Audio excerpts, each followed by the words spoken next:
Are you working hard but your bank account never seems to grow? You might have a few money habits quietly draining your wealth without you even realizing it. In this video, I'm going to share 5 money habits that are quietly keeping people broke and how to fix them. We are going to cover how small daily decisions add up to big financial losses, why your spending triggers are costing you more than you think, the mindset shifts that turn money leaks into savings, and simple systems to help you stick to these changes. Let's get into it. A few years ago, I was making a decent income, but I was always broke by the end of the month, and it wasn't anything luxurious or extravaganza that I was spending my money on. It was the small daily decisions and spendings that I made into habits. My learning was that financial freedom often comes down to fixing the small leaks instead of chasing big wins. If you really think about it, maybe if you stopped buying coffee every day on your way to work and instead would make coffee at home and bring that with you, maybe you could have already saved up for a new couch that you've been wanting to buy forever. Okay, but let's talk about these daily habits a little bit more in detail so we actually see why they are costing you so much more than you realize. So, habit number 1, emotional spending. Shopping to feel better, whether it's stress, boredom, or celebration. How you can fix this habit is actually pausing before you buy anything. My advice is to create a wish list for bigger items and put them on that wish list for 30 days. If it's anything smaller, then just keep it in your shopping cart and keep it there for 24 hours and really think about whether you need that item or not. Of course, it has to be you sort of drawing that line of what constitutes as a bigger spending and a smaller spending, depending on your personal financial reality. This gives your brain a little bit of extra time to decide whether you really need that item or just wanting to get something new, basically for the dopamine hit or because you're feeling stressed or sad or any other negative emotion. Habit number 2, not tracking where your money goes. So you sort of kind of know where your money goes, but not really. And that means you don't know where your money goes. And you can very easily fix this habit by tracking every single thing that you spend on for 1 single week. No judgment, just awareness, but be brutally honest with yourself and make sure that you log everything that you're spending on. This will help you spot the biggest money drainers. You can do this in a physical notebook, you can do this in Notion or any other app, even the Notes app on your phone. It doesn't have to be anything complicated. Find a solution that works for you and allows you to consistently track spendings for 1 single week. Number 3, treating savings as optional. You're saving whatever is left over at the end of the month. Spoiler alert, there is nothing that is ever left over at the end of the month. We all know that feeling. I've done this so much. Worse than that, I actually put some money on my savings account at the end of the month and then I just took it back because a week later I actually needed it and I just didn't make it a priority to save. So here's what you're gonna do instead. Pay yourself first. Start thinking about savings as a way to invest into yourself and into your future, not as some sort of chore or something extra that you need to spend on. Realize that it's a privilege to be saving for yourself and saving for your future and make it a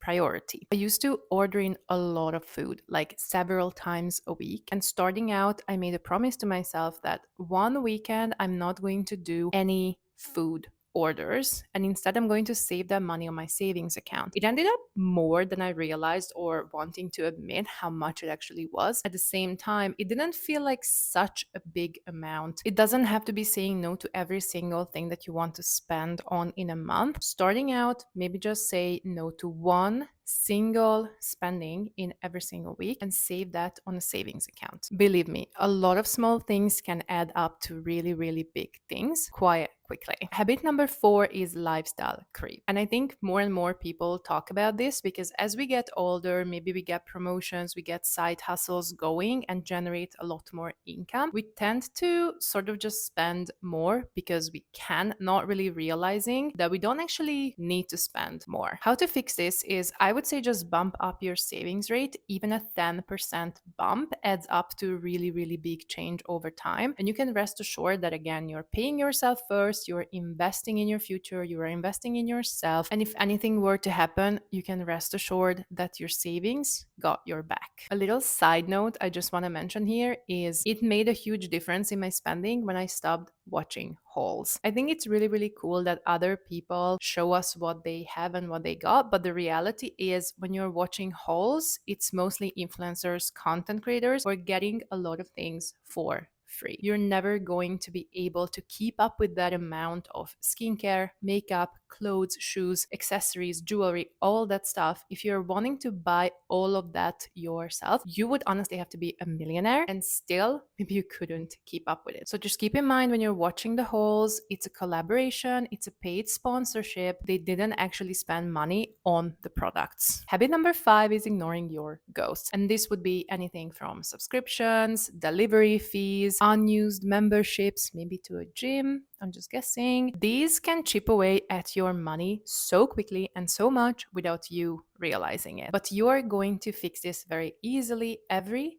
3-4 months, you're going to sit down, look at your bank account, and check whether you use all the membership subscriptions and everything that you're paying for. And when you're ordering something online, instead of paying for a delivery fee, you're going to wait to see if you need maybe more items from that place just a few weeks later, and then you can save on shipping. What I realized is that a lot of the times I just bought 1 to 2 products online and then I paid the shipping fee. But a week later, I find myself wanting to get another small product from that website. These were mostly when I became a mom and I had to buy like nappy cream and diaper things and bathing blah blah blah. What I do now is keep a list of things we're going to run out soon, and I check the 3 or 4 websites that sell all these things, and I loosely price check where it would be cheapest to buy them from, and I just order from there. It kind of sounds more exhausting than it actually is, and it honestly gives me such pride that I could save some money. It's totally worth it. You don't have to do this, but that is what I do right now. And now we're getting into some extra tips. First, keep your fun spending separate from essentials. You can do this in several different ways. I used to use Revolut for fun spending, so I actually used the 50-30-20 budget method, which, if you don't know what it is, I will put a video on it here, and I might go into it in a bit more detail in another video later on. Let me know if you want that. So I used the 50-30-20 budget method, and basically I knew the fixed amount I had for fun spending, and I put it on my Revolut account. Basically just use that, and when I ran out of it,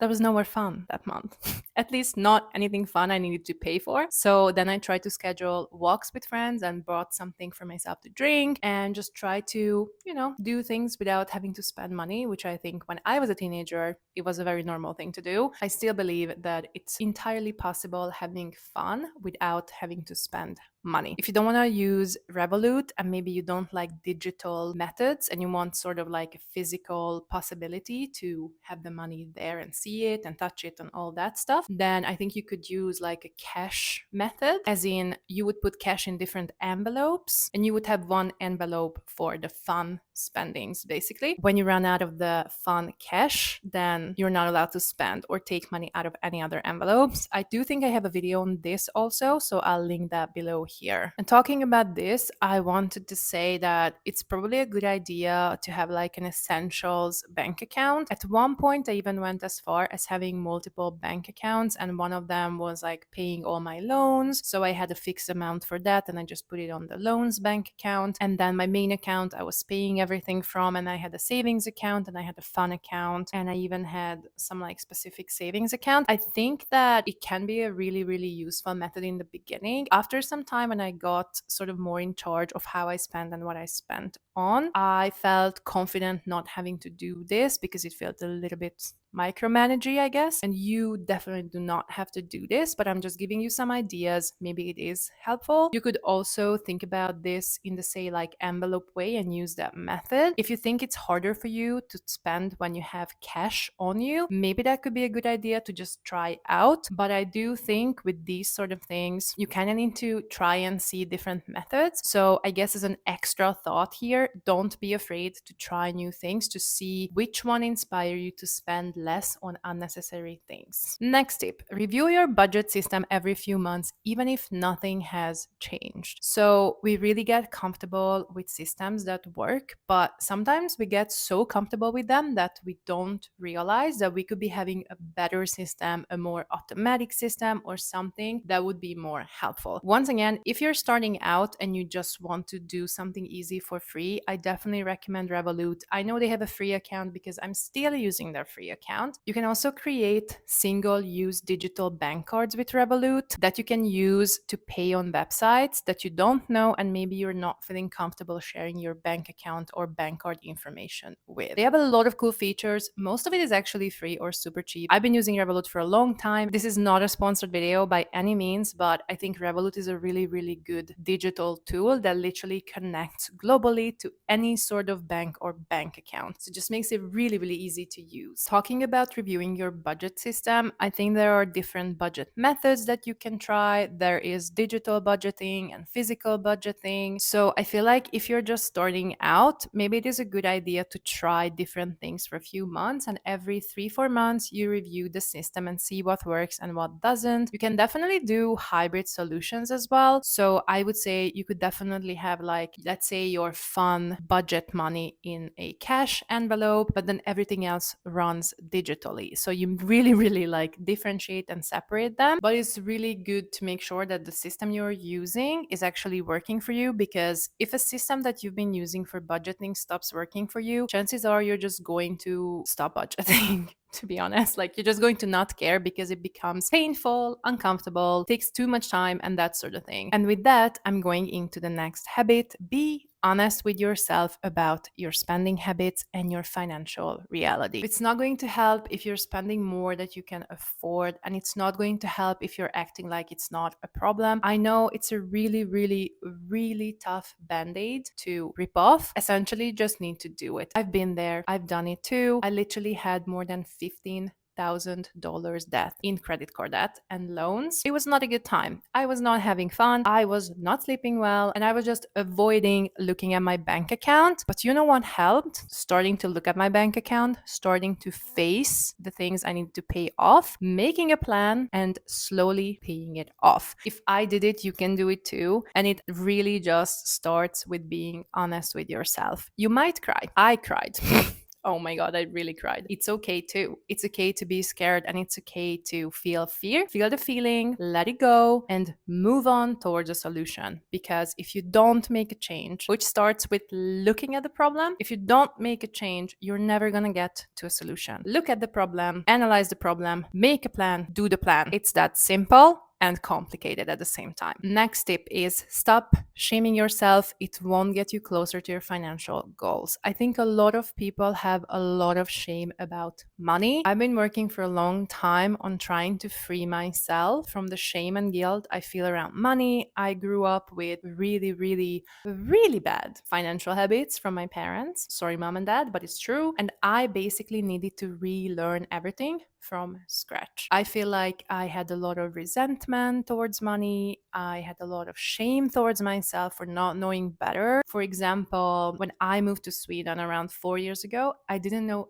anything about investing, and I still don't see myself as someone who should be giving advice on that anytime soon. But I definitely have been on a journey of learning about it and understanding more about stocks, about ISK, and a lot of other things. The only thing I'm trying to say is you deserve financial freedom, and you can get to financial freedom, but it starts with yourself. Stop shaming yourself, forgive yourself. If you feel like you want to journal on this a little bit, then you can DM me or just leave a comment, and I'll send you a link to a website that has a lot of money, shame, guilt journaling prompts that I actually used in the beginning of my journey. And they really helped me look at myself from a neutral point of view and sort of write out my feelings about money. The last thing I want to say is everyone always wants more money. I've been around prime ministers, celebrities, famous people, and it was pretty much clear that everyone always wanted more money. That's just how the world works. Every time we get to a financial goal, we just think about reaching the next